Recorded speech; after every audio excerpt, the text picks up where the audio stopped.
That was the first thing Detective Sarah Chen noticed when she pushed open the heavy oak door of the Whitmore Mansion. Not pools of it, not the gruesome scene she had imagined during the frantic drive through the rain, but a single perfect droplet on the white marble floor catching the light from the chandelier above like a tiny ruby. Her heart hammered against her ribs as she stepped inside, her shoes squeaking on the polished surface.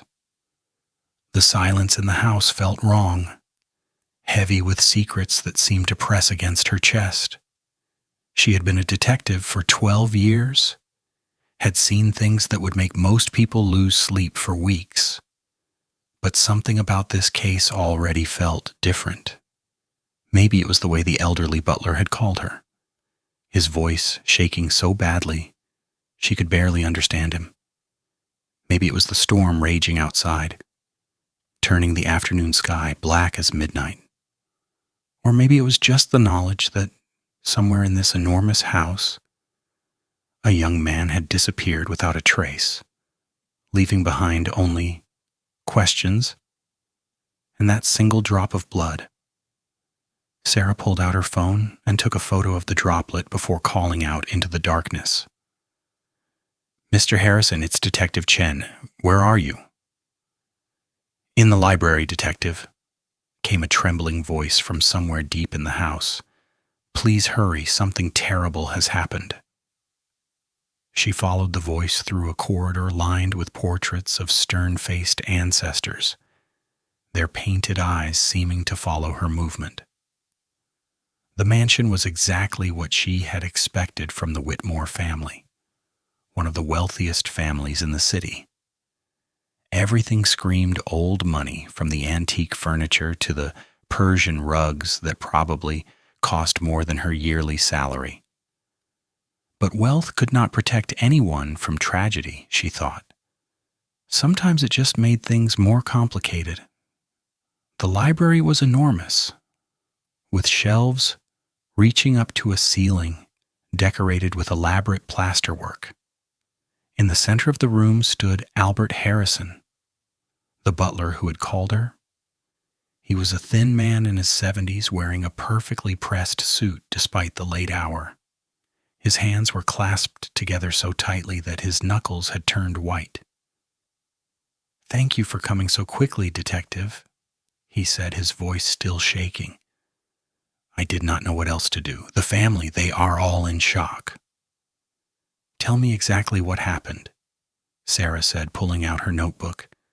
"Start from the beginning and don't leave anything out, even if it seems unimportant." Harrison took a deep breath, trying to steady himself. It was supposed to be a celebration, you see. Master Marcus, he turned 25 today. That's the age when the Whitmore heir receives their inheritance according to the family trust. $30 million, Detective. Can you imagine? Sarah whistled softly. She could not imagine that much money. Go on. The family gathered for dinner at 7 o'clock. There were 8 people present. Master Marcus, of course, and his younger sister Julia. Their mother, Victoria Whitmore.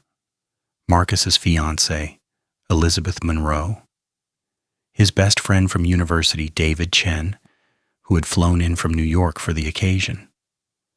The family lawyer, Mr. Blackwood. Victoria's brother, Robert Sterling, and myself, serving the meal. "Wait," Sarah interrupted. "Did you say David Chen?" "Yes, Detective. Is that significant?" Sarah felt a strange twist in her stomach. "Chen is my surname too. It's probably just a coincidence." "Continue, please." Harrison nodded. The dinner was pleasant enough, though there was some tension. There is always tension in this family, Detective. Too much money, too many secrets. Master Marcus seemed nervous, which was unusual for him. He barely touched his food. He kept looking at his phone as if he was waiting for a message. Did he receive any messages? "I cannot say for certain, but I saw him checking several times. At exactly 8:30, he excused himself from the table. He said he needed to make a phone call. That was the last time anyone saw him. Sarah wrote quickly in her notebook. How long before someone noticed he was missing? About 20 minutes. Miss Elizabeth went to look for him because dessert was being served. She checked his bedroom, the study, even the garden, despite the rain. She came back upset, saying she could not find him anywhere. That was when we all started searching. And the blood? Where did you find it? Harrison's face went even paler. In the entrance hall, Detective, just that one drop. We searched the entire house, every room, every closet. We checked the grounds as well, though the rain made it difficult to see much.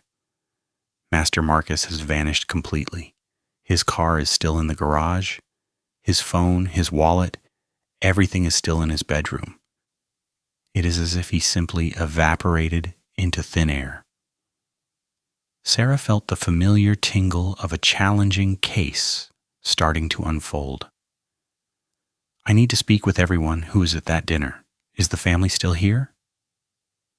They are waiting in the drawing room. Detective, I must warn you. The Whitmores are not ordinary people. They are not accustomed to being questioned like common criminals. Mr. Harrison, Sarah said firmly, a young man has disappeared. There is blood on the floor. This is a potential crime scene. I don't care how much money the Whitmores have. Everyone will answer my questions, or I will arrest them for obstruction of justice. Are we clear? The butler's lips twitched in what might have been the ghost of a smile. Perfectly clear, Detective. Follow me. The drawing room was another display of wealth that made Sarah feel like she had stepped into a museum. The family was scattered around the space in various states of distress. A woman who had to be Victoria Whitmore sat on a velvet sofa, her face carefully composed, despite the tears threatening to spill from her eyes. She was in her late 50s but looked younger, her blonde hair styled perfectly. Her dress probably worth more than Sarah's car. Next to her sat a young woman who looked so much like her that Sarah knew immediately this must be Julia, the missing man's sister. Julia's mascara had run down her face, and she clutched a tissue in her hand. Standing by the window was a tall man in an expensive suit, his arms crossed over his chest. This had to be Robert Sterling, Victoria's brother. He was watching the rain with an expression that Sarah could not quite read. Near the fireplace stood a young woman with red hair and the kind of beauty that turned heads everywhere she went. This would be Elizabeth, the fiancée. She was pacing back and forth, her phone pressed to her ear. He's not answering, Elizabeth said, her voice rising with panic. I've called 20 times. Where could he be? This doesn't make any sense. Elizabeth, please sit down, Victoria said quietly. You're making yourself ill. Making myself ill? Marcus has disappeared. There was blood on the floor. How can you just sit there so calmly? Because panic helps no one, Victoria replied. But Sarah could see the terror in her eyes despite her controlled voice. Excuse me, Sarah said, stepping into the room. All eyes turned to her. I'm Detective Sarah Chen. I need to ask all of you some questions about tonight. Detective, Victoria said, rising gracefully from the sofa. Thank you for coming. This is all so horrible. Marcus, he would never just leave like this. Something has happened to him. I know it. That's what I'm here to find out, Sarah said. I understand this is difficult, but I need complete honesty from everyone. The first hours in a case like this are crucial. Case? Robert Sterling turned from the window, his voice sharp. You think something criminal has happened? A person has disappeared? There is blood evidence. Until I know more, I have to treat this as a potential crime scene. Now, Mr. Harrison told me that Marcus left the dinner table at 8:30 to make a phone call. Did anyone see where he went? Everyone shook their heads. Julia spoke up, her voice small and frightened. I heard him go upstairs, his footsteps on the stairs. But I was talking to Uncle Robert, and I did not pay much attention. Did your brother seem upset about anything, worried, scared? Marcus was acting strange all week, Julia said, glancing at her mother. He kept having these whispered phone conversations. Once I walked into his study and he quickly hung up, like he did not want me to hear what he was saying. When I asked him about it, he said it was just business matters. But I knew he was lying. Julia, don't speak badly about your brother, Victoria said sharply. I'm not speaking badly. I'm trying to help find him. Julia's voice cracked, and fresh tears spilled down her cheeks. Sarah made a note and then turned to Elizabeth. You're his fiancée. Did he mention anything unusual to you? Any problems he was dealing with? Elizabeth stopped pacing and looked at Sarah with red-rimmed eyes. He was stressed about the inheritance. I know that sounds awful, like he should be happy about receiving $30 million. But it was weighing on him. He kept saying he did not know if he deserved it. Why would he think that? I don't know.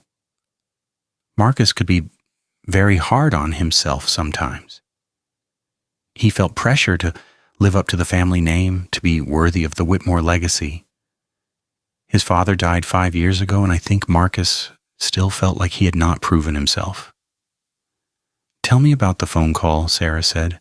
The one he left to make. Did he seem upset when he excused himself? Not upset exactly, Elizabeth said, slowly, thinking back. More like determined. Like he had made a decision about something and was ready to act on it. Sarah turned to Robert Sterling. Mr. Sterling, what can you tell me about your nephew? Were you too close? Robert walked away from the window, his shoes clicking on the hardwood floor. He was a handsome man, probably in his early 60s, with gray hair and sharp blue eyes. Marcus and I had a complicated relationship, Detective. I will not pretend otherwise. I thought he was too soft, too indecisive, not fit to run the Whitmore business empire. But I would never want any harm to come to him. He is my nephew, my blood. Even though his inheritance means he will have control over the family business? Robert's jaw tightened. Are you suggesting I had something to do with his disappearance? That is outrageous. I'm not suggesting anything. I'm gathering information. Sarah looked around the room. Mr. Harrison mentioned there was another guest at dinner. David Chen. Where is he? He went upstairs to lie down, Victoria said. He was feeling unwell. The stress of the situation, I imagine. He and Marcus have been friends since they were 18. This is very hard on him. I need to speak with him, and I need to see Marcus's bedroom, his study, anywhere he spent time. I also need to know about the family trust and the inheritance, all the details. The lawyer, Mr. Blackwood, left about an hour ago, Victoria said. But I can have him come back if necessary. It's necessary. In the meantime, I want all of you to write down exactly where you were between 8:30 and 9 o'clock. Everything you did, everyone you saw or spoke to, and I need to see the security footage. Security footage? Robert said. We don't have cameras inside the house. Victoria always thought they were too invasive. Sarah felt a flash of frustration. What about outside? The grounds? The gates? Yes, there are cameras at the front gate, the garage, and the back entrance near the garden. I need to see all of it, now. The next 2 hours passed in a blur of interviews and evidence collection. Sarah called for backup and a forensic team to process the scene properly. While they worked, she interviewed each family member individually, recording their statements and looking for inconsistencies. Everyone's story matched up, which somehow made her more suspicious rather than less. In her experience, when everyone agreed on every detail, it usually meant someone was lying. David Chen, the best friend, was particularly interesting. When Sarah knocked on the guest room door, she found a young man in his mid-20s sitting on the bed, his head in his hands. He looked up when she entered, and she was struck by how exhausted he appeared. Dark circles shadowed his eyes, and his skin had an unhealthy pallor. "Mr. Chen," she said, "I'm Detective Sarah Chen. No relation, I assume." He managed a weak smile. "Unless we are very distant cousins. Please call me David. This whole thing is a nightmare. Marcus is like a brother to me. We have been through everything together." "Tell me about your friendship. How did you meet?" "University, we were roommates freshman year. We were both studying business, both under enormous pressure from our families to succeed. We understood each other in a way most people could not." "And you flew in from New York just for his birthday?" "Not just his birthday. It was the inheritance day. Marcus wanted me here for support. He was nervous about the whole thing." "Why was he nervous about receiving $30 million? David hesitated, and Sarah could see him weighing his words carefully. "Can I speak to you in confidence, Detective?" "That depends on what you tell me." "Marcus discovered something about the family business, about where some of the money came from. He did not give me all the details, but he was troubled by it. He said once he had control of the inheritance, he was going to make some big changes. I think not everyone in the family was happy about that." Sarah leaned forward. "What kind of changes?" "I don't know exactly. He was being cryptic about it. But he mentioned making amends, fixing past mistakes. He said his father had done some things that were not right, and it was his responsibility to correct them." This was the first real lead Sarah had found. Did he mention who might be opposed to these changes? His uncle Robert, definitely. Robert runs the company day to day. If Marcus started digging into the business practices, it could cause problems. Big problems. Thank you, David. This is helpful. One more question. Did Marcus ever mention feeling threatened? Did he think anyone wanted to harm him? David's expression changed, became guarded. Why would you ask that? Just answer the question, please. He received some weird messages a few weeks ago, anonymous texts and emails telling him to be careful, to not ask too many questions. He thought someone was trying to scare him, but he did not know who. Did he report this to the police? No, he said it would just create drama with the family. He thought it would blow over once he got the inheritance and could start making his changes. Sarah stood up. If you remember anything else, anything at all, you need to tell me immediately. Marcus's life might depend on it. She left David sitting on the bed looking miserable and went to check on the forensic team. They had finished processing the entrance hall and had moved on to Marcus's bedroom. The single drop of blood had been collected and sent to the lab for analysis. They had also found some faint scuff marks on the marble floor, as if something heavy had been dragged. But the marks were not clear enough to determine what had made them. Marcus's bedroom was enormous, with a 4-poster bed and floor-to-ceiling windows overlooking the gardens. Everything was neat and orderly, almost obsessively so. His laptop sat on the desk, and Sarah called the tech specialist over to examine it. "I need everything on that computer," she said. "Emails, browsing history, documents, photos, everything." While the tech worked, Sarah searched the room herself. She went through the closet, checked under the bed, examined every drawer in the desk. In the back of one drawer, she found a small notebook with a lock on it. She used her pocket knife to carefully break the lock. The notebook was full of handwritten notes, dates, names, numbers. It took Sarah a few minutes to realize what she was looking at. This was research. Marcus had been investigating his own family's business. There were notes about offshore accounts, shell companies, suspicious transactions. There was a list of names, some crossed out, some circled.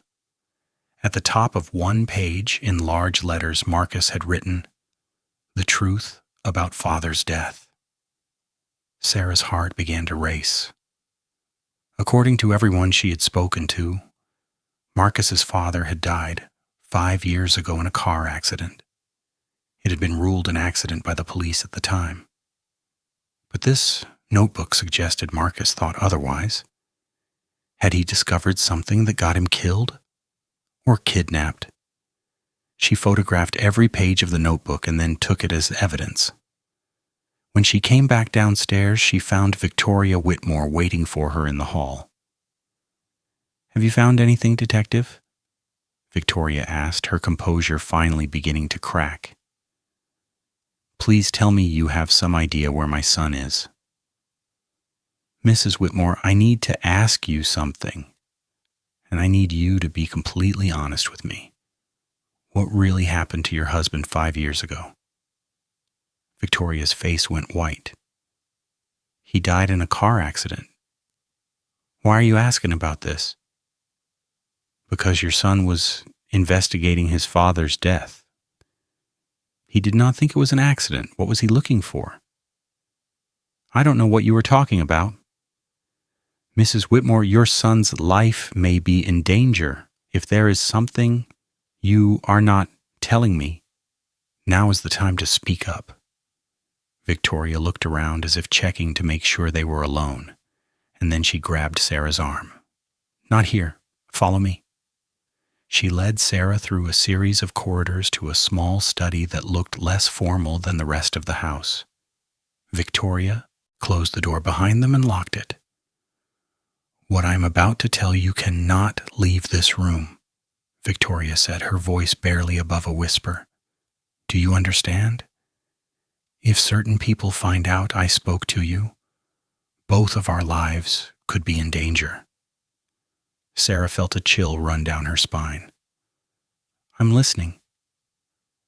"My husband Thomas, he was not a good man. I loved him, but I was not blind to his faults. He built the Whitmore business empire through hard work, yes, but also through some very questionable dealings. He had connections to people who operated outside the law, powerful people who did not appreciate scrutiny." "What kind of people?" "I don't know all the details. Thomas kept me out of it, but I know there were offshore accounts, money laundering schemes, possibly worse. 5 years ago, Thomas told me he wanted out. He said he was going to testify against some of his business partners in exchange for immunity. He was scared, Detective. More scared than I had ever seen him. And then, 2 days before he was supposed to meet with the prosecutor, he died in that car accident. You think he was murdered? I know he was murdered. The police said his brakes failed, that it was just bad luck. But Thomas was paranoid in those last few weeks. He had the car inspected by 3 different mechanics. There was nothing wrong with those brakes. Someone tampered with them. Why did you not tell the police this at the time? Victoria's eyes filled with tears. Because they threatened my children, Detective. The day after Thomas died, I received a phone call. A man's voice, very calm, very polite. He told me that if I pursued the matter, if I questioned the official story, Julia and Marcus would suffer accidents too. What was I supposed to do? I had already lost my husband. I could not risk my babies. Sarah wanted to reach out and comfort this woman, but she kept her professional distance. And Marcus found out? He discovered what really happened. About 6 months ago, he started asking questions about his father's business dealings. I tried to stop him, tried to convince him to leave the past alone. But Marcus was stubborn. He said it was his duty to uncover the truth, to make things right. Oh God, I should have told him everything. I should have warned him how dangerous these people are. Do you know who these people are? The ones who threatened you? No. The voice on the phone was disguised. But I know my brother-in-law, Robert, was involved in Thomas's business dealings. He knows more than he is telling. Why would Robert hurt his own nephew? Because Marcus was going to use the inheritance to expose everything. He was going to shut down the criminal operations and cooperate with the authorities. Robert would lose everything. His position, his money, possibly his freedom. $30 million is a fortune, Detective. But the Whitmore business empire is worth hundreds of millions. Robert would not let Marcus destroy that. Before Sarah could respond, there was a loud crash from somewhere in the house, followed by screaming. Both women ran from the study and followed the sounds to the back of the mansion. They found the family gathered in the conservatory, a glass-walled room overlooking the garden. Elizabeth was screaming, pointing at something outside. Julia was sobbing. Robert stood frozen, his face ashen.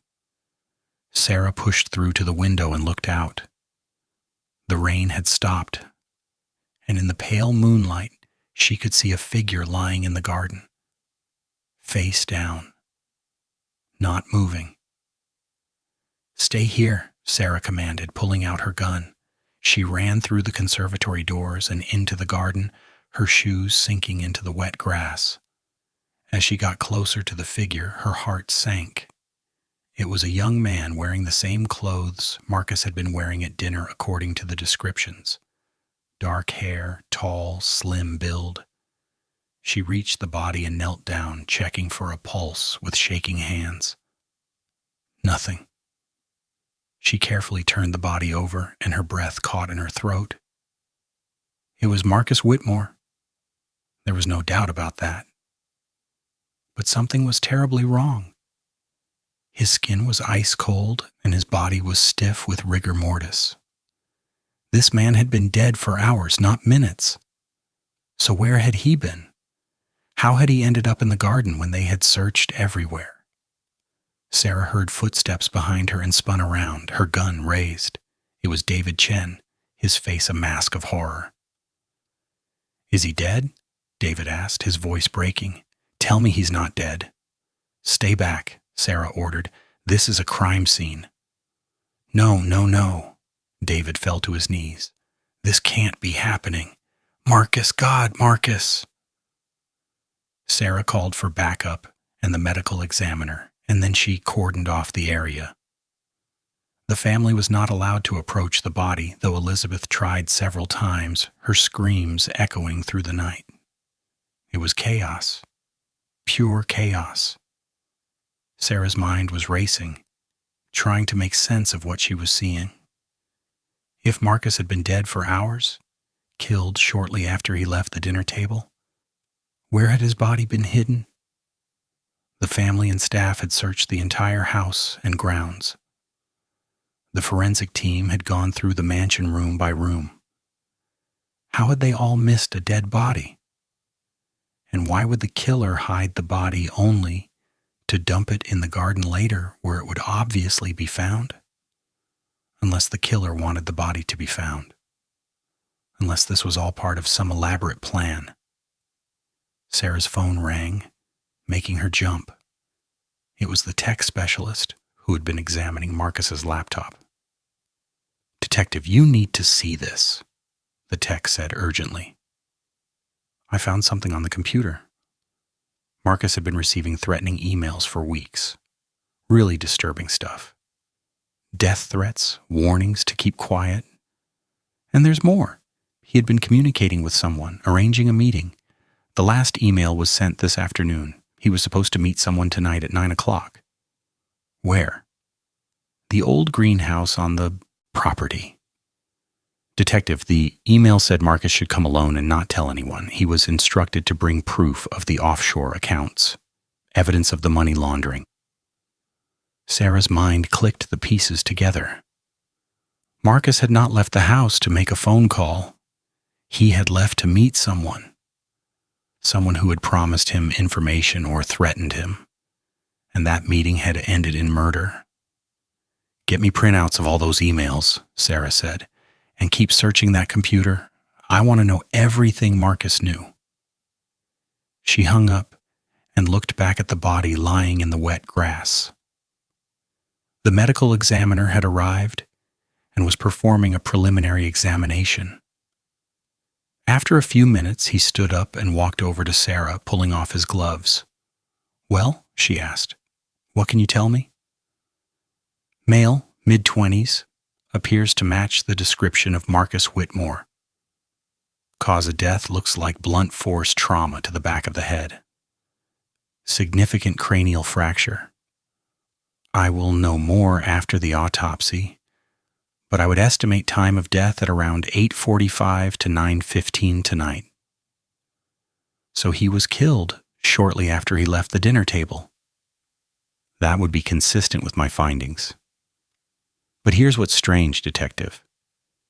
This body is in full rigor mortis, which usually takes several hours to set in. But the body temperature suggests he has only been dead for 3 to 4 hours. Something does not add up." Sarah felt a cold knot form in her stomach. "What are you saying?" "I'm saying either the environmental conditions affected the body in an unusual way, or this is not as straightforward as it appears. I need to get him back to the lab for a full examination." As the medical examiner's team loaded the body into the ambulance, Sarah walked back to the house. Her clothes were soaked with rain and mud, and she was exhausted. But she could not stop now. She had a murder investigation on her hands, and the killer was still out there. Possibly still in this house. She found the family back in the drawing room, all of them in various states of shock. Victoria sat on the sofa, her face completely blank, as if her mind had simply shut down to protect itself. Julia was curled up in a chair, still crying softly. Elizabeth had finally stopped screaming, but sat staring at nothing, her body trembling. Robert stood by the fireplace, drinking what looked like whiskey. David was nowhere to be seen. "I need to speak with all of you again," Sarah announced. "And this time I need the truth, all of it. Someone in this house knows what happened to Marcus. Someone knows why he died. And I am not leaving until I find out who." "Are you accusing us?" Robert said, his voice dangerous. "How dare you suggest that one of us killed Marcus?" "The evidence suggests Marcus was killed by someone he knew, someone he trusted enough to meet in secret. The emails found on his computer indicate he was lured to the greenhouse under false pretenses. Someone in this family or someone close to the family is a murderer." "This is outrageous." Robert slammed his glass down on the mantel. "I want my lawyer here immediately." "You can call your lawyer, but you're not leaving this property until I have answers. Now sit down and tell me where you were between 8:30 and 9 o'clock. And this time I want details. Witnesses. Proof." For the next hour, Sarah methodically went through each person's alibi. The problem was that the house was so large and everyone had been doing their own thing while searching for Marcus. There were gaps in the timelines, moments when people were alone with no one to verify their whereabouts. Any of them could have slipped away, met Marcus in the greenhouse, killed him and hidden the body. But where had the body been hidden? That was the question that kept nagging at Sarah. She decided to search the greenhouse herself. Taking a flashlight, she made her way through the gardens to a crumbling structure near the edge of the property. The greenhouse was old, probably dating back 100 years, and had clearly not been maintained. Glass panels were broken and weeds grew up through the floor. Sarah stepped inside carefully, sweeping her flashlight across the interior. At first, she saw nothing unusual. Just old pots, rotting wooden benches, broken tools. But then her light caught something that made her freeze. In the far corner, partially hidden behind a collapsed shelf, was a dark stain on the concrete floor. Blood. She moved closer and saw drag marks leading from the bloodstain to a trapdoor in the floor. Her heart pounding, Sarah pulled open the trapdoor and shone her light down. Stone steps led into darkness. A cellar of some kind. She called for backup before descending, but curiosity and urgency made her proceed carefully down the steps. The cellar was small, maybe 10 feet square, with stone walls and a dirt floor. And in the center of the room, she found what she was looking for, evidence that a body had been lying here. Disturbed dirt, more bloodstains, and most damning of all, a bloody pipe that had clearly been used as a weapon. So this was where Marcus had been killed.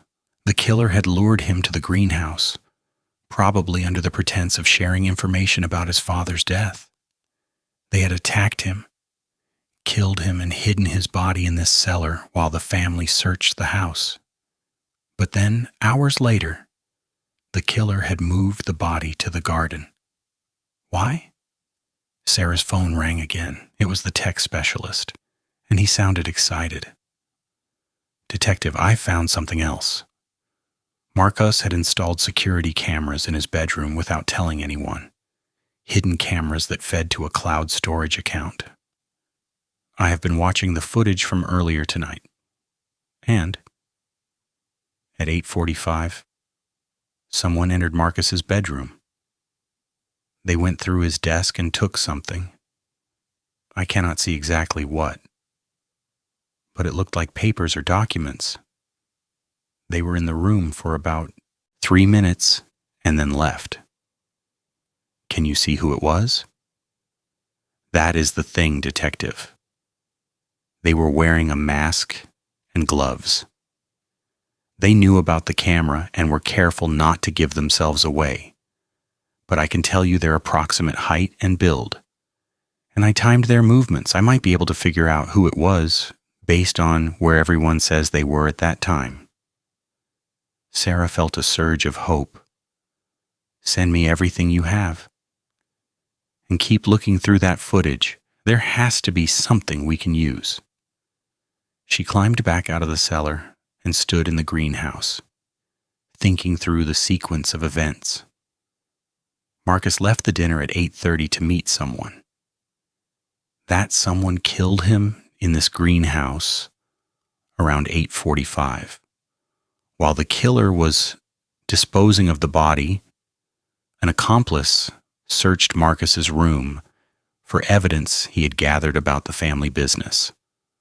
They were looking for the proof Marcus had compiled, the documentation that would expose the criminal operations. But why move the body hours later? What purpose did that serve? Unless the killer needed the family to find the body at a specific time for some reason. Unless the timing mattered for the plan to work. Sarah walked back to the house, her mind working through the possibilities. When she entered the drawing room again, she found only David sitting there, his head in his hands. "Where is everyone?" she asked. David looked up with red eyes. Mrs. Whitmore went to lie down. Julia went with her. Elizabeth left, said she could not stay here anymore. Robert is in his study making phone calls. David, I need to ask you something. Did Marcus tell you what evidence he had gathered? What he was planning to do with it? He said he had proof of everything. Offshore accounts, forged documents, records of bribes and extortion. He said it was enough to send people to prison for decades. He had it all in a safe place, somewhere no one would think to look. Where? He would not tell me. He said it was safer if I did not know. But he said when the time was right, he would hand everything over to the authorities and finally get justice for his father. What time was Marcus planning to do this? David looked confused. What do you mean? When was he going to turn over the evidence? Had he set a specific date? Well, yes, tonight at midnight. He had arranged to meet with the prosecutor at the police station. He was going to hand over everything and request protective custody for himself and his family. Sarah checked her watch. It was 11:15. In 45 minutes, Marcus had been scheduled to expose his family's crimes and put the guilty parties in prison. And now he was dead. The evidence was missing, and the killer was trying to cover their tracks. David, listen to me very carefully. You need to tell me exactly who knew about Marcus's plan to meet with the prosecutor. I don't think he told anyone. He was trying to protect the family, especially his mother and sister. He did not want to tell them until it was over. So the only people who knew were Marcus, the prosecutor, and you. David nodded slowly, and then his eyes widened as he realized what Sarah was implying. You think I did this? You think I killed my best friend? I think someone knew about that meeting. Someone who wanted to stop Marcus from talking, and the list of people who knew is very short. It was not me. David stood up, his voice rising. Marcus was like a brother to me. I would never hurt him. Then help me figure out who did. Think, David, is there any way someone else could have known about the prosecutor meeting? Could Marcus have told anyone? David paced back and forth, clearly agitated. He was acting paranoid the last few days. He thought someone was following him. He checked his car for tracking devices. He even swept his room for bugs. Did he find anything? No. But that does not mean they were not there. These people, whoever they are, they have resources. They have connections. Sarah's phone buzzed with a text from the tech specialist. She opened it and saw a screenshot from Marcus's hidden camera footage. The person in the mask was holding up something to the light, examining it. Sarah zoomed in on the image, and her breath caught. It was the notebook, the one she had found in Marcus's desk. But in the screenshot, she could see that some pages had been torn out. The killer had taken specific pages, specific evidence. She showed the image to David. Do you know what was in this notebook? Marcus kept notes about his investigation. Names, dates, transactions. It was like his map of the criminal network. But he told me he had hidden the really damaging stuff somewhere else. The notebook just had hints, pieces of the puzzle. A puzzle. That was exactly what this case felt like. Sarah had pieces scattered everywhere, but she could not see how they fit together yet. She needed to think, to step back, and look at the bigger picture. She excused herself from David and went back to the entrance hall where the single drop of blood had been found. She stood there trying to recreate the events in her mind. Marcus comes downstairs at 8:30. He leaves through which door? The front door would be too obvious, too exposed. He must have used a side entrance or gone through the kitchen. Sarah walked to the back of the house and found the kitchen, a massive space with professional appliances and marble countertops. Beyond the kitchen was a mudroom with a door leading to the gardens. She examined the door carefully and found scratches near the lock. Someone had picked this lock recently. This was how Marcus had left the house without being seen. But more importantly, this was how the killer had brought the body back inside after hiding it in the cellar. They had dragged Marcus's body through this door, across the kitchen, and through the halls to dump it in the garden where it would be easily visible from the conservatory. The killer wanted the family to find the body at a specific time. Why? What difference did the timing make? And then it hit her. The inheritance. The trust. Marcus had turned 25 today, which meant he should have received his $30 million. But what if Marcus died before officially receiving the inheritance? What happened to the money then? Sarah ran back to the drawing room and found David still sitting there, looking miserable. "The trust," she said urgently. "What happens to Marcus's inheritance now that he is dead?" David looked up, confused by the question. "I am not sure. Mr. Blackwood, the lawyer, would know the details." "Why?" "Because someone killed Marcus for a reason. And $30 million is a pretty good reason. If Marcus died before the inheritance was officially transferred to him, where does the money go?" "I think it goes back into the family trust. But like I said, you would need to ask the lawyer." Sarah pulled out her phone and called the number Victoria had given her for Mr. Blackwood. The lawyer answered on the third ring, sounding sleepy and annoyed. "This is Detective Sarah Chen. I need to ask you about the Whitmore Family Trust. It's urgent." "Detective, it is nearly midnight. Can this not wait until morning?" "A man is dead, Mr. Blackwood." "No, it cannot wait. Now tell me what happens to Marcus Whitmore's inheritance now that he has been murdered." There was a long pause. "He is dead?" "Good God, are you certain?" "Very certain. Now answer my question."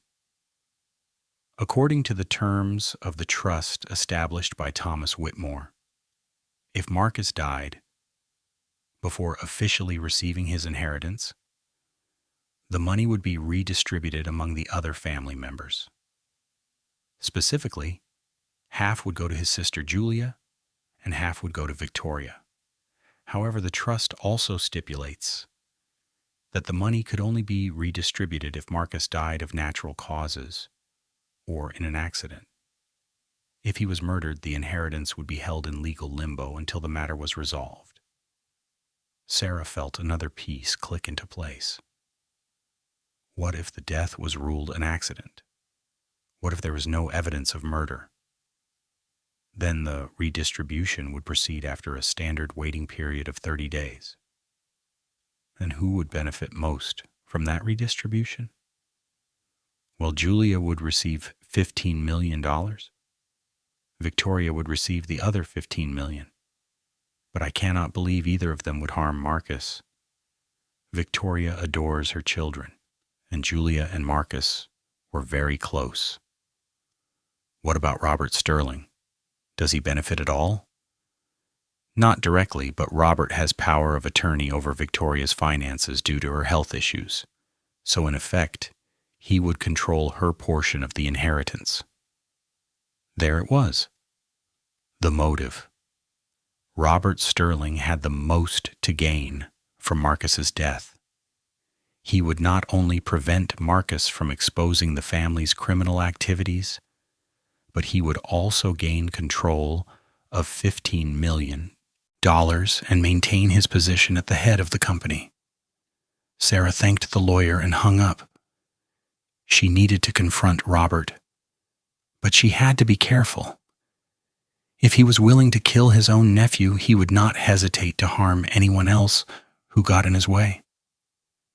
She called for backup and then went to find Robert's study. She found him sitting behind a large desk, talking on the phone in low tones. When he saw Sarah in the doorway, he quickly ended the call. "Detective," he said, his voice carefully neutral. "What can I do for you?" "You can start by telling me the truth about what happened tonight. I know about the inheritance, Mr. Sterling. I know how much you stand to gain from Marcus's death." Robert's expression did not change. "I see you have been doing your homework. Yes, Victoria and Julia will inherit Marcus's portion now. It is tragic, but that is how the trust was structured.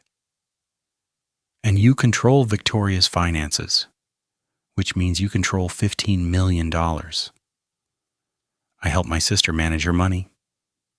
She is not well, Detective. She suffers from anxiety and depression. I have always looked after her interests. Just like you looked after her husband's interests before you had him killed."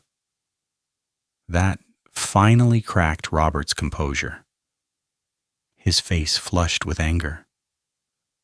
"You have no proof of any such thing. Thomas died in an accident.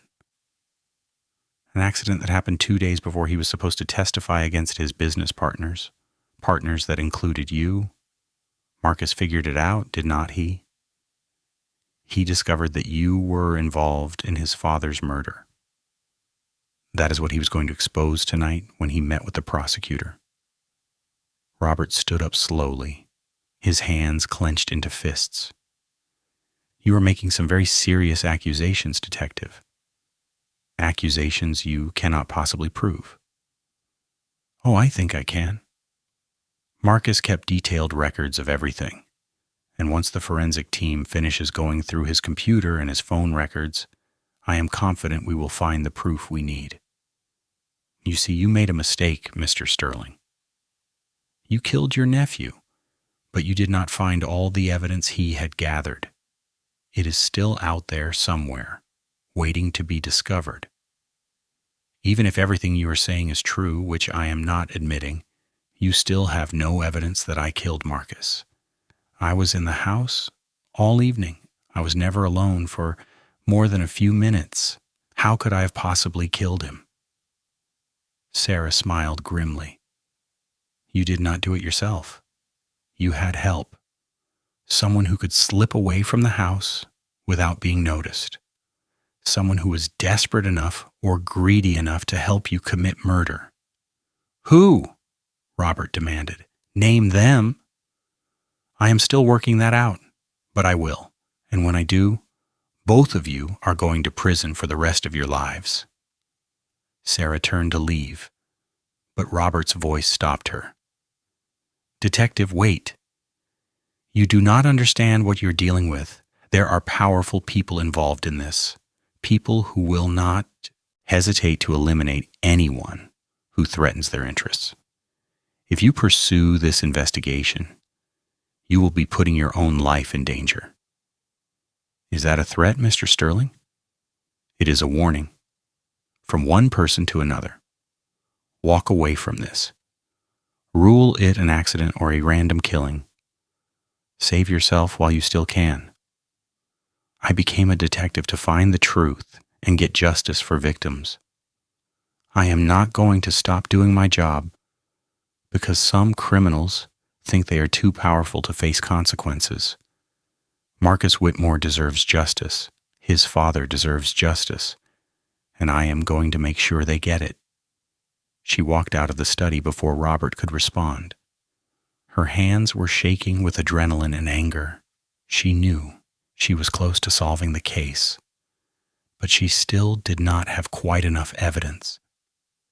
She needed to find Marcus's accomplice, the person who had actually carried out the murder, while Robert established his alibi. Sarah went back to the drawing room and found it empty now. Everyone had dispersed to different parts of the house. She checked her watch. 11:45. In 15 minutes, Marcus should have been meeting with the prosecutor. Instead, he was in the morgue, and his killer was still free. She heard voices coming from the conservatory and walked in that direction. She found Victoria and Julia standing by the windows, looking out at the garden where Marcus's body had been found. Both women were crying quietly. "Mrs. Whitmore," Sarah said gently. "Julia, I need to ask you both something." They turned to face her, and Sarah was struck by how much they looked alike. Same blonde hair, same blue eyes, same delicate features.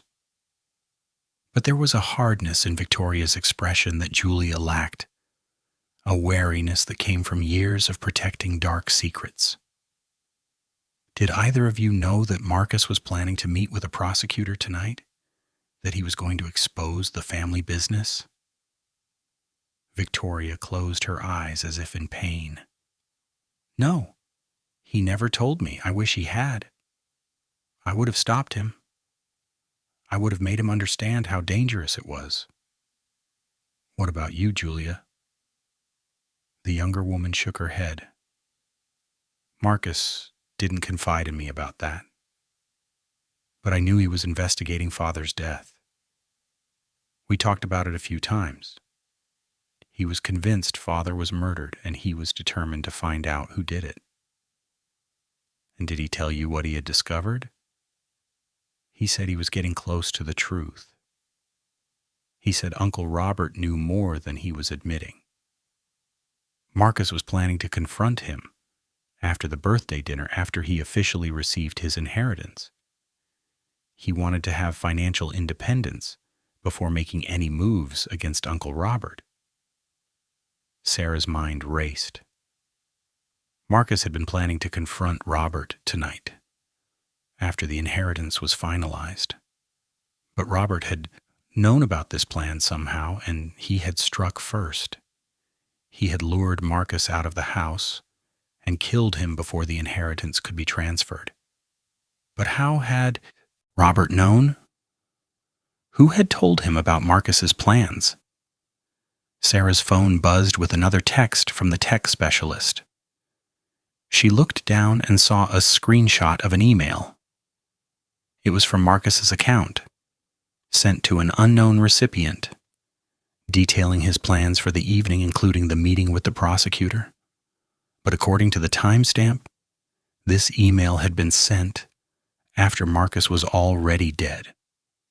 Someone had accessed his email account and sent this message to warn Robert.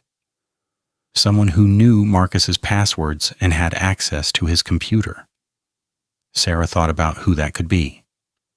The tech specialist had gone through Marcus's laptop and found no signs of hacking. That meant someone had used the computer directly. She ran back to Marcus's bedroom and found the tech specialist still working on the laptop. "That email," she said. "The one sent after Marcus died? Where was it sent from? This computer or somewhere else?" The tech specialist checked his logs. "It was sent from this computer, Detective. Right here in Marcus's bedroom." "What time exactly?" 9:23 p.m. Sarah thought back to everyone's alibis. At 9:23, the family had been searching the house for Marcus. Everyone had been moving around, going in and out of rooms. Someone could have slipped into Marcus's bedroom for a few minutes without being seen. But who? Who would have known Marcus's passwords? Who would have had access to his accounts? And then she remembered something David had said. Marcus and David had been best friends since university. They had been roommates, had shared everything. David would know Marcus's passwords. David would know how to access his accounts.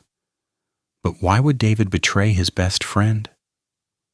What could Robert possibly have offered him that would make him participate in murder? Sarah left the bedroom and went looking for David. She found him in the guest room, packing his bag. He looked up when she entered, and she saw guilt written all over his face. "Going somewhere?" she asked, blocking the doorway. I cannot stay here anymore, David said, not meeting her eyes. This house, this family, it is too much. I need to get back to New York, back to my own life. You're not going anywhere, David. Sit down. We need to talk. I already told you everything I know. No, you did not. You left out some very important details, like the fact that you sent an email from Marcus's computer after he was already dead, like the fact that you were working with Robert Sterling to murder your best friend. David's face crumpled. I didn't know they were going to kill him. I swear to God, I didn't know. They told me they just wanted to scare him, to make him back down from his investigation. I never thought they would actually hurt him. Start from the beginning, Sarah said, pulling out her recorder, and do not leave anything out. David sat down on the bed, his whole body shaking. It started about 2 months ago. I have a gambling problem, Detective. I owe money to some very bad people. They were threatening to hurt me if I did not pay up. I was desperate. So you went to Robert Sterling? He approached me. Somehow he knew about my debts. He offered to pay them off, all of them, if I would help him keep tabs on Marcus. He said Marcus was making some bad decisions that could hurt the family, and he just wanted to know what Marcus was planning so he could protect everyone. And you believed him? I wanted to believe him. The money? It was my way out. So I started telling Robert what Marcus was doing, what he was investigating. I copied files from Marcus's computer and sent them to Robert. I thought I was just being a spy, you know? I didn't think anyone would get hurt. But then Marcus discovered evidence that Robert was involved in his father's murder. David nodded miserably. Marcus told me about it last week. He said he had proof that Robert had arranged Thomas's death to gain control of the company. He was so excited, said he was finally going to get justice for his father. And I, like a fool, I told Robert about it. What happened then? Robert called me in a panic. He said Marcus had to be stopped, that if the truth came out, the whole family would be destroyed. Not just Robert, but Victoria and Julia too. He said there were powerful people involved who wouldn't let Marcus expose them. He said the only way to protect everyone was to get the evidence Marcus had gathered and destroy it. So you arranged the meeting at the greenhouse. No, that was not me, I swear. Robert set that up somehow. He sent Marcus an anonymous message saying he had information about Thomas's death. Marcus told me about it, said he was going to meet this person. I tried to talk him out of it, but he would not listen. He said this was his chance to finally learn the truth. And you told Robert about the meeting? Yes. David's voice was barely a whisper. I told him. I thought Robert was just going to intercept Marcus, talk to him, maybe threaten him a little. But when Marcus did not come back to dinner, when we started searching for him, I started to get worried, and then when they found his body, I realized what I'd done. I helped kill my best friend. Sarah felt disgust rising in her throat. After Marcus was dead, you went to his bedroom and sent that email to Robert, the one detailing Marcus's plan to meet with the prosecutor. You were covering for Robert, making sure his alibi held up. Robert texted me and told me to do it. He said if I did not help him cover it up, he would tell those people I owe money to where to find me. I was scared, Detective. I made terrible choices, but I was scared. Where is the evidence? The proof that Marcus gathered about his father's murder and the criminal business operations? I do not know. Marcus never told me. He said it was in a safe place, somewhere no one would think to look. Sarah wanted to believe David, but she could not. Be sure he was telling the whole truth.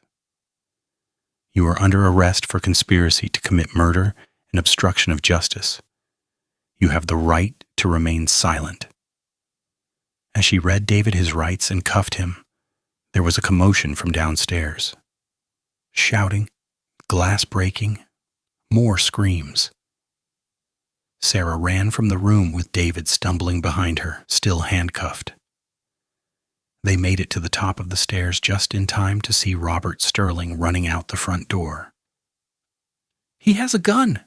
Julia screamed from the drawing room. "He threatened Mother, and then he ran." Sarah called for backup, and then took off after Robert, her own gun drawn. She burst out the front door and saw Robert running across the lawn toward the garage. She chased after him, her lungs burning, her feet slipping on the wet grass. "Sterling, stop, police!" Robert did not slow down. He made it to the garage and threw open the door, disappearing inside. Sarah followed cautiously, her gun raised, her heart pounding. The garage was dark, lit only by a few security lights. She could hear Robert breathing heavily somewhere in the shadows. "It is over, Robert," she called out. "The house is surrounded. You are not getting out of here. Come out with your hands up and we can talk about this." "Talk?" Robert's voice echoed from somewhere to her left. "What is there to talk about? You have David's confession. You know everything. I am done for. We can make a deal. If you cooperate, tell us about the other people involved. The prosecutor might be willing to work with you." "You really do not understand, do you?" Robert stepped out from behind a car, his gun pointed at Sarah. "There is no deal. There is no cooperation. These people I work with, they do not forgive mistakes. The moment Marcus decided to play hero, the moment he decided to expose the business, his death became inevitable. I was just the one who had to carry it out. You killed your own nephew, your own blood. I did what I had to do to protect my position. Marcus was naive. He thought he could take down a criminal empire with his evidence and his righteous indignation. He did not understand that he was dealing with people who have been doing this for decades, people who have judges and politicians in their pockets, people who will kill anyone who threatens their profits. Then help me stop them. Tell me who they are. Give me their names." Robert laughed bitterly. "And sign my own death warrant? No, thank you, Detective. I would rather take my chances in prison than cross these people." "So you admit it. You admit you killed Marcus." "I lured him to the greenhouse, yes. I told him I had information about his father's death, that I was ready to tell him everything. The fool believed me. He came alone, just like I asked. We talked for a few minutes, and then I hit him from behind. Quick and clean. Or at least it was supposed to be quick and clean." "What do you mean?" "Marcus did not die right away. He was unconscious, bleeding badly, but still breathing. I panicked.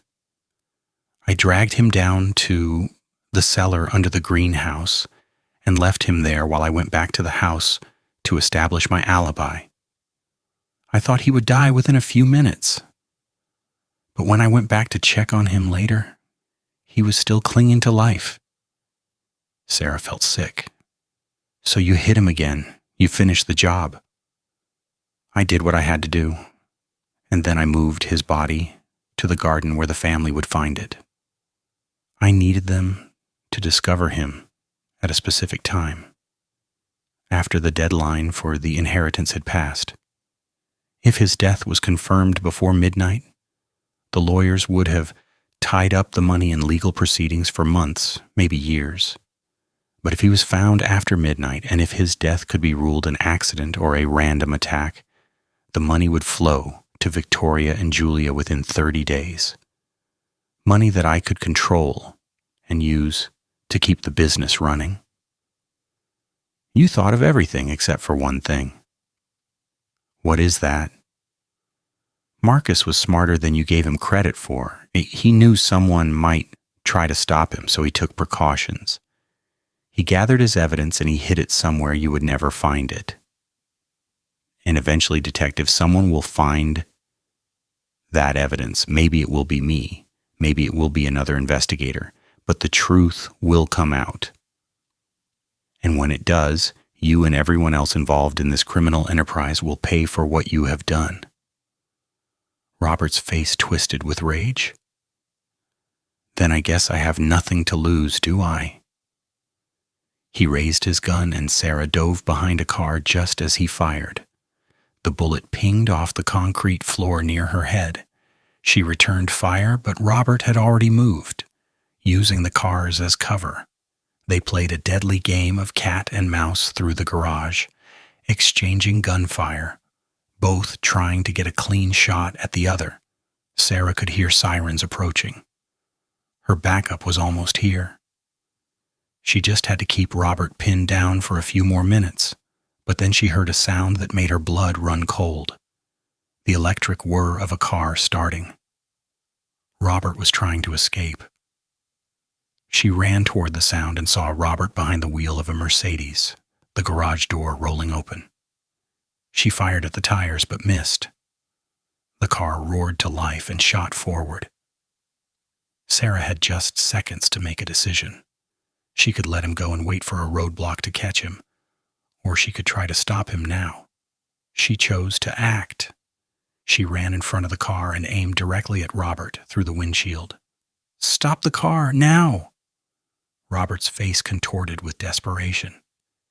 He gunned the engine, clearly planning to run her down. Sarah held her ground for one more second, then dove to the side at the last possible moment. As the car passed her, she fired 3 shots through the driver's side window. The Mercedes swerved wildly, crashed into a stone pillar at the edge of the driveway, and came to a smoking halt. Sarah approached cautiously, her gun still raised. Robert was slumped over the steering wheel, blood spreading across his expensive suit. She checked his pulse, weak but present. He was still alive. Within minutes, the property was swarming with police cars and ambulances. Robert was loaded into an ambulance and rushed to the hospital with a police escort.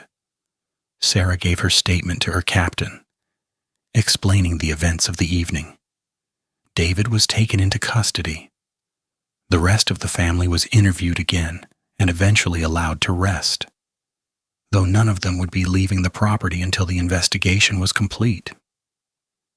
As the sun began to rise over the Whitmore Mansion, Sarah stood in the garden where Marcus's body had been found. She was exhausted, running on adrenaline and too much coffee. But she could not rest yet. Not until she found Marcus's evidence. Somewhere in this house, or on this property, was proof of decades of criminal activity. Proof that would bring down not just Robert Sterling, but an entire network of corrupt businessmen and politicians. She thought about what David had said. Marcus had hidden the evidence somewhere no one would think to look. Where would a smart, cautious young man hide something incredibly valuable and incriminating? It had to be somewhere secure, but accessible. Somewhere that would survive, even if Marcus died. Sarah walked back into the house and found Victoria and Julia sitting in the drawing room, both looking shell-shocked. Elizabeth had returned at some point and sat with them, all 3 women united in their grief. "Mrs. Whitmore," Sarah said gently, "I need your help. Marcus hid evidence somewhere on this property. Evidence that proves your husband was murdered and identifies the people responsible. I need to find it." Victoria looked up with red-rimmed eyes. "Why would Marcus hide it? Why not just give it to the police?" "Because he knew these people would kill anyone who threatened them. He was trying to protect all of you. He wanted to make sure that even if something happened to him, the truth would still come out. Julia stood up suddenly. The library, Father's old desk. Marcus spent hours in there going through Father's papers. He said he was learning about the family history, but maybe he was doing more than that. Maybe he found something. They all went to the library, and Julia led them to a massive antique desk that had belonged to Thomas Whitmore. Sarah examined it carefully, pulling out drawers, checking for false bottoms. Nothing. She was about to give up when Julia said, "Wait, there's a secret compartment. Father showed me once when I was little. I'd almost forgotten about it." Julia reached under the desk and pressed something. There was a soft click, and a panel in the side of the desk popped open. Inside was a small safe. "Do you know the combination?" Sarah asked. "No, Father never told me." Sarah thought for a moment. "What was Marcus's birthday?" "October 15th, 10:15. Sarah tried the combination 10-15-25 for the day, month, and year. Marcus turned 25. The safe clicked open. Inside was a thick envelope and a USB drive. Sarah pulled them out carefully, her hands shaking with excitement.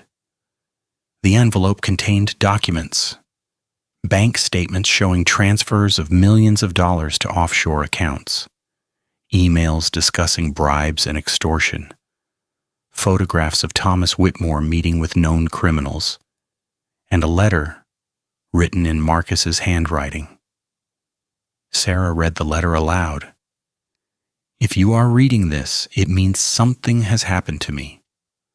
I hope I am wrong. I hope I'm being paranoid, and that when my 26th birthday comes around, I will take this evidence to the authorities myself and laugh about how scared I was. But if I am right, if there really are people willing to kill to protect their secrets, then this letter is my insurance policy. On this USB drive is a complete record of the criminal activities carried out by the Whitmore family business over the past 30 years. Names, dates, amounts, everything.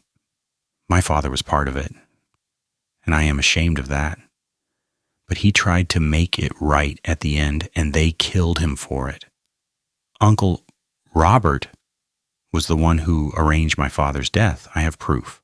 I also have proof that Robert has been stealing from the company, laundering money for a criminal organization run by a man named Victor Castellanos. This organization is involved in everything from drug trafficking to human smuggling. They have corrupted politicians, judges, and police officers. They have murdered anyone who threatened their operations. I'm going to bring them all down. If I die before I can do that, please make sure this evidence reaches the right people. Make sure my father's death and my death, if it comes to that, means something. Make sure justice is served. Marcus Whitmore." The room was silent as Sarah finished reading. Victoria was crying quietly, her hands covering her face. Julia stared at nothing, processing the truth about her family. Elizabeth just looked tired, so tired. "Victor Castellanos," Sarah said, writing the name down. "Does anyone know who that is?" Victoria nodded slowly. "He was one of Thomas's business partners, a very dangerous man. Thomas wanted out of their partnership, and it got him killed. I should have known Robert was still involved with him." Sarah took out her phone and called her captain. "Sir, I need you to get in touch with the FBI. We have evidence of a major criminal organization. Racketeering, money laundering, murder for hire. We need to set up a task force immediately." Over the next few hours, the mansion became a command center for a major operation. FBI agents arrived and began processing the evidence Marcus had left behind. The USB drive contained years of meticulous documentation. Marcus had been preparing this case for months, maybe longer. He had been thorough, careful, and brave. By that evening, arrest warrants had been issued for 17 people, including several prominent businessmen and 2 sitting judges. Victor Castellanos was arrested at his estate in the Hamptons, and the look of shock on his face when FBI agents kicked down his door was captured on video and would later go viral. Robert Sterling survived surgery, but would spend the rest of his life in prison. David Chen took a plea deal and agreed to testify against everyone involved in exchange for a reduced sentence. He would still serve 15 years for his role in Marcus's murder. Sarah stood in the garden one last time as the sun set, casting long shadows across the grass where Marcus's body had been found. His mother and sister would grieve for years, she knew. The family name was destroyed. The Whitmore business empire would be dismantled and sold off. But Marcus's death had not been in vain. Because of his courage, dozens of criminals would face justice. Because of his careful planning, a vast criminal network had been exposed. Detective? Sarah turned to find Julia standing behind her, wrapped in a cardigan against the evening chill. I just wanted to thank you, Julia said quietly, for not giving up, for finding the truth. Marcus would have been grateful. Your brother was a remarkable person, Sarah replied. He could have taken the money and looked the other way. He could have enjoyed his privileged life and ignored the suffering his family's business caused. But he chose to do the right thing, even knowing it might cost him everything. That takes a special kind of courage. He was always the brave one, Julia said, a small smile crossing her face. When we were children, I was afraid of everything. Afraid of the dark, afraid of storms, afraid of shadows. Marcus would hold my hand and tell me the brave people are not people who are never scared. Brave people are people who are scared but do the right thing anyway. He lived by that philosophy until the very end.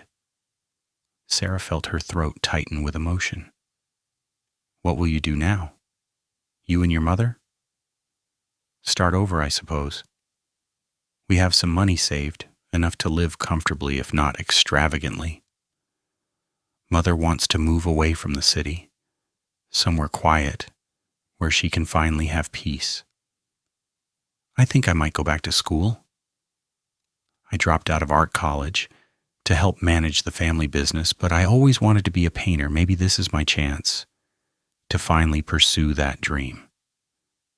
I think that sounds wonderful. And Julia, if you ever need anything, if you ever feel unsafe, you call me immediately, okay? Victor Castellanos had a lot of associates. Most of them are behind bars now, but there might be some who want revenge. I will. Thank you, Detective, for everything. As Julia walked back to the house, Sarah checked her phone.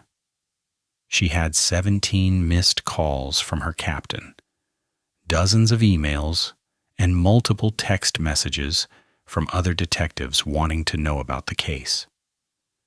It would take months to sort through all the evidence Marcus had gathered, to build cases against everyone involved in the criminal network.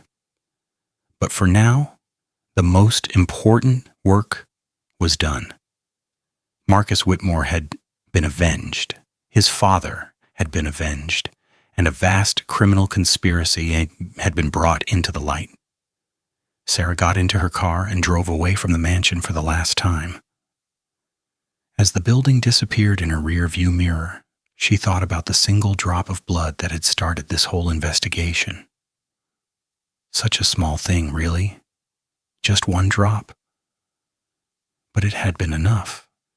Enough to start unraveling a mystery, enough to expose corruption that had festered for decades, enough to bring justice to those who thought they were above the law.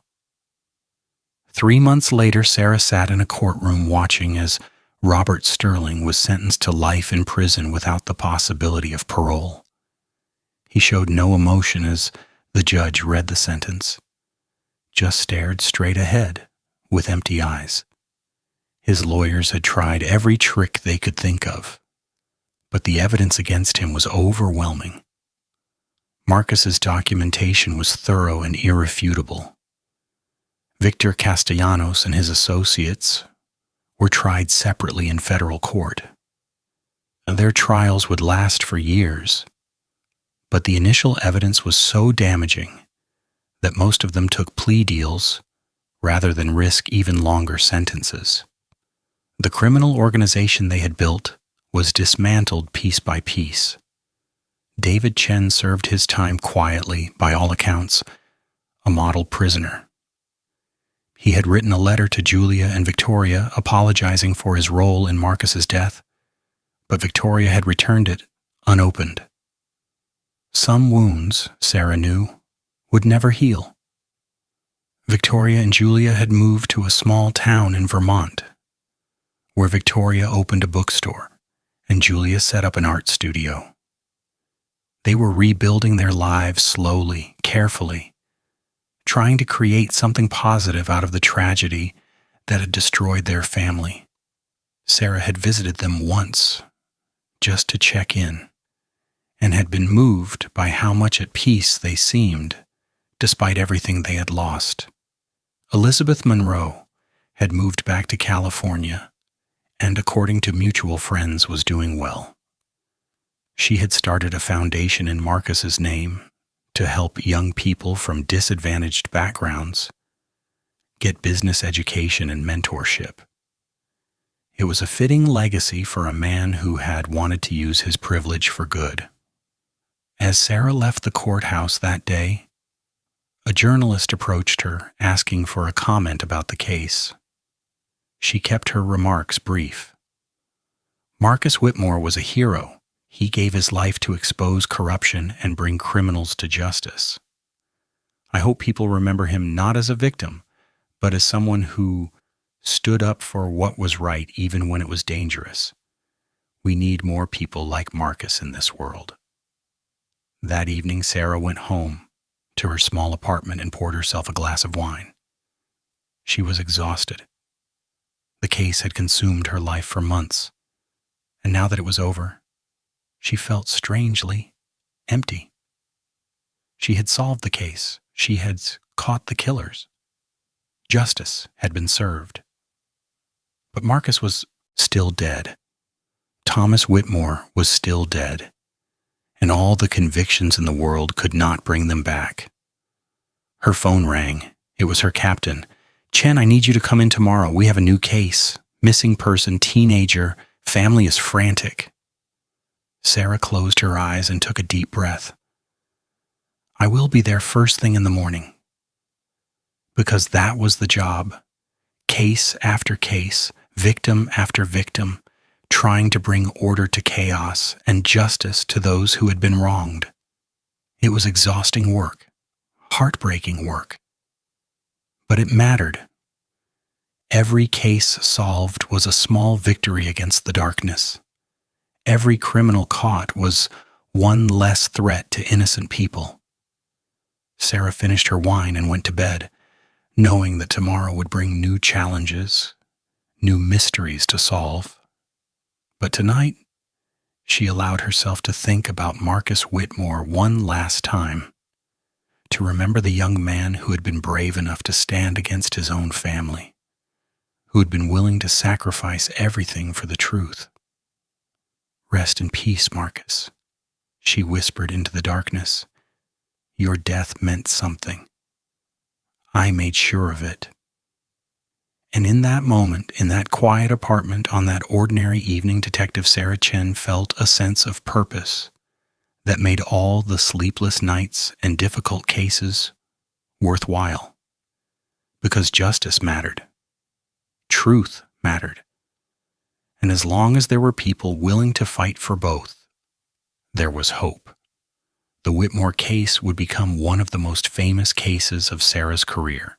she would be promoted to lead detective and would go on to solve many more high-profile cases. But she would never forget the mansion on the hill, the drop of blood on the white marble floor, or the young man whose courage had brought down a criminal empire. Years later, when Sarah was training new detectives, she would tell them about the vanishing heir, about how a single piece of evidence, carefully observed, can unravel an entire conspiracy, about how the smallest details matter in an investigation, about how the truth always finds a way to emerge, no matter how deeply it has been buried. But most importantly, she would tell them about courage, about how Marcus Whitmore could have taken the easy path, could have accepted his inheritance and lived a comfortable life, but instead, he had chosen to be brave. He had chosen justice over comfort, truth over security, and that choice had cost him his life, but it had also exposed corruption that had caused suffering for countless people. Never underestimate the power of one person doing the right thing, Sarah would tell her students. Marcus Whitmore was just one man against a massive criminal organization, but he refused to be silent. He refused to look the other way. And because of that, dozens of criminals were brought to justice. Dozens of victims got closure. An entire criminal network was dismantled. One person can make a difference.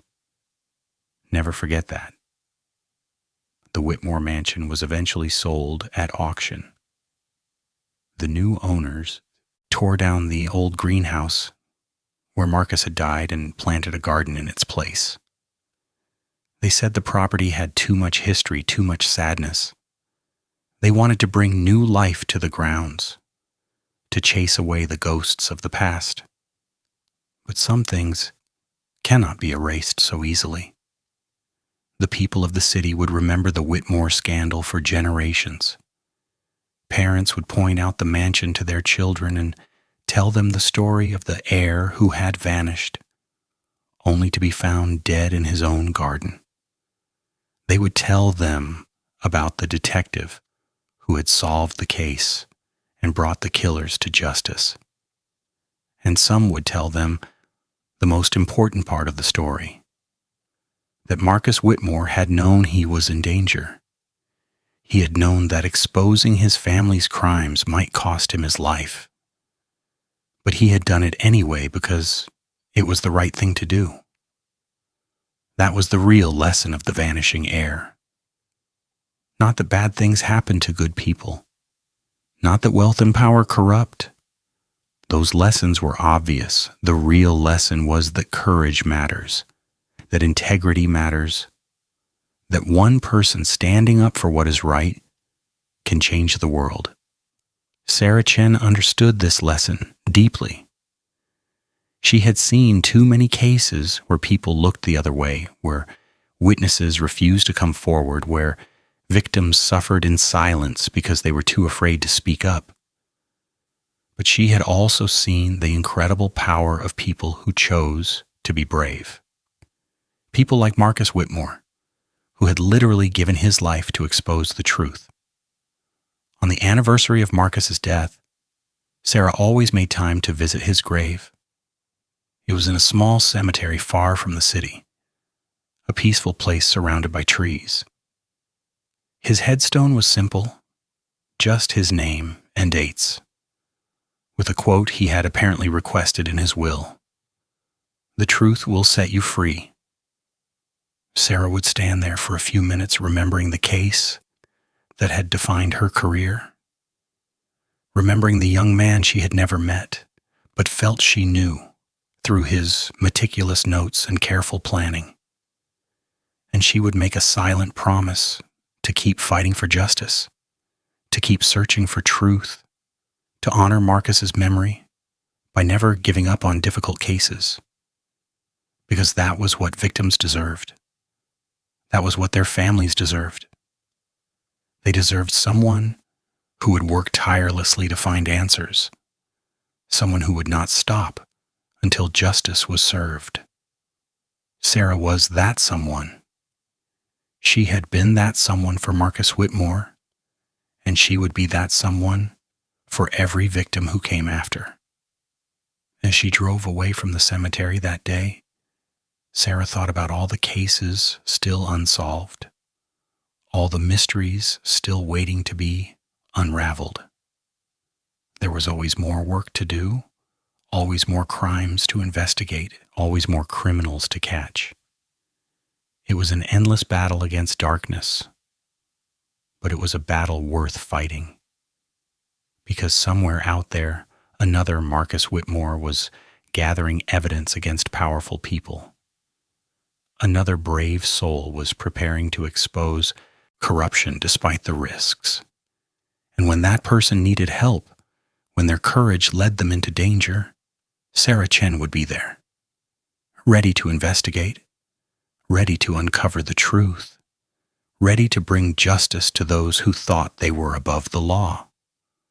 The vanishing heir had taught her that lesson.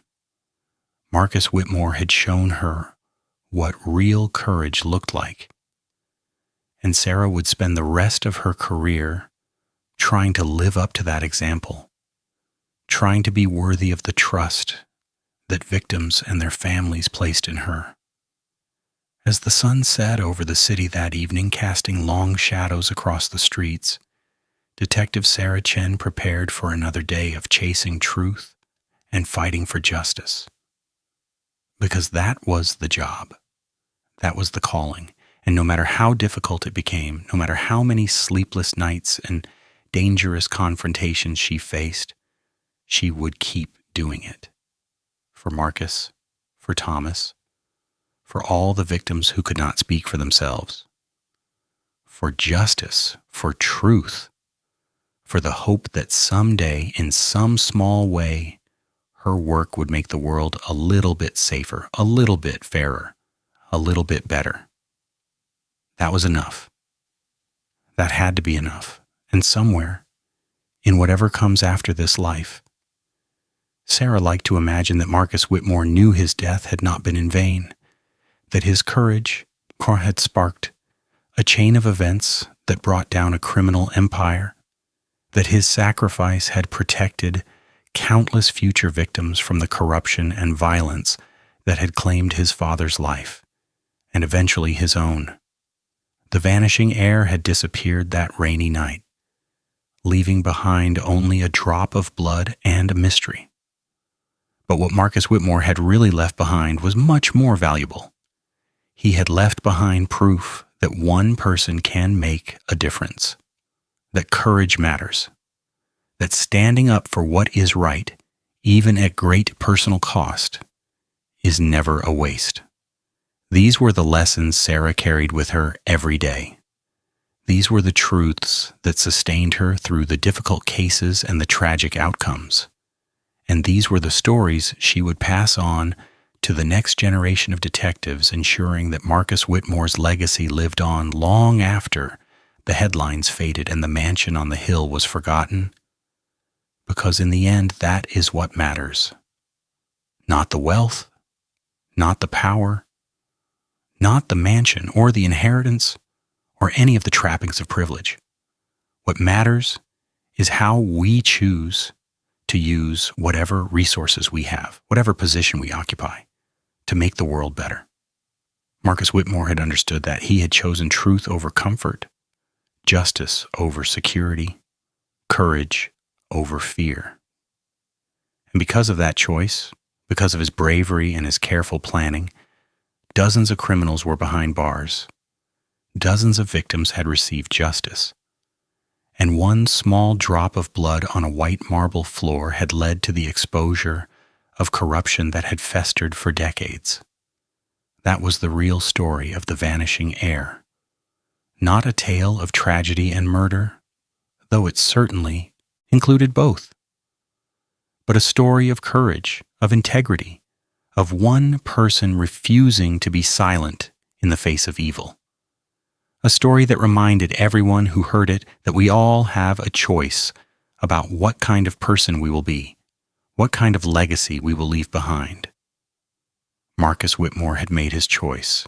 he had chosen to be brave, and in doing so, he had changed the world. Not in grand, sweeping ways that would be remembered in history books, but in small, important ways that mattered to the people whose lives he had touched, whose suffering he had helped to end. That was heroism. That was justice. That was the true meaning of the vanishing heir. A young man who had disappeared into death, but whose impact continued to ripple outward, touching lives and inspiring others to stand up for what was right. And Detective Sarah Chen would spend the rest of her career ensuring that Marcus's sacrifice was honored, that his courage was remembered, and that his quest for justice continued even after his death. Because that was her job. That was her calling. That was her promise to a young man she had never met but would never forget. The case of the vanishing heir was closed. Justice had been served. But the story would live on, told and retold, inspiring others to be brave, to seek truth, to fight for justice no matter the cost. And in that way, Marcus Whitmore would never truly vanish. His legacy would endure, a light in the darkness, a reminder that one person can make a difference. That was enough. That had to be enough. And on quiet nights, when Sarah questioned whether her work mattered, whether all the cases and investigations and dangerous confrontations were worth it, she would remember the mansion on the hill and the drop of blood on the white marble floor. She would remember Marcus Whitmore and his courage.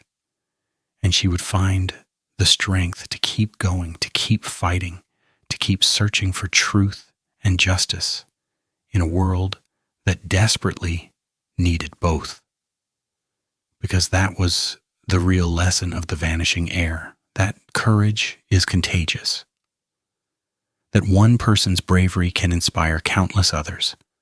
That standing up for what is right, even when it is difficult or dangerous, creates ripples that spread far beyond what we can imagine.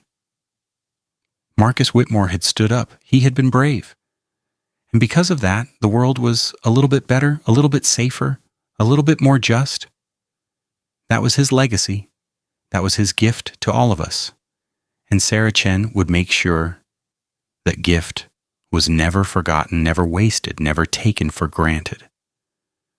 The vanishing heir had found his justice. The truth had been revealed. The criminals had been caught. And somewhere, somehow, Sarah believed that Marcus knew, that he could rest in peace knowing his courage had mattered, his sacrifice had meaning, his quest for truth had succeeded. That was the end of the story, the end of the case, but the beginning of a legacy that would endure for generations, the beginning of a promise to never stop fighting for justice, no matter how powerful the enemy or how dangerous the path. Detective Sarah Chen locked her office that night and headed home, tired but satisfied. Another case solved, another promise kept, another step toward a world where truth and justice prevail over corruption and violence.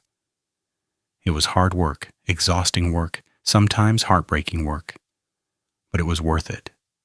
Every single case, every single victim, every single drop of blood that led to justice and closure and truth. It was all worth it. Marcus Whitmore had proven that. And Sarah would spend the rest of her life honoring his memory by continuing the fight he had started. That was her vow, her promise, her purpose. And she would never, ever give up. Because the vanishing heir had taught her that courage matters, that truth matters, that justice matters. And those lessons would guide her through every case, every investigation, every dark night when she questioned whether her work made any difference. It did make a difference. Marcus Whitmore was proof of that. And Sarah Chen would make sure his story, his courage, his sacrifice would never be forgotten. That was her final promise to the vanishing heir, a promise she intended to keep for the rest of her life. Because some stories are too important to forget. Some lessons are too valuable to ignore. Some heroes deserve to be remembered forever. Marcus Whitmore was one of those heroes, and his story would live on, inspiring others to be brave, to seek truth, to fight for justice no matter the cost. That was his gift to the world. That was his legacy. That was the true meaning of the vanishing heir. Not a victim, not a tragedy, but a hero whose courage changed everything.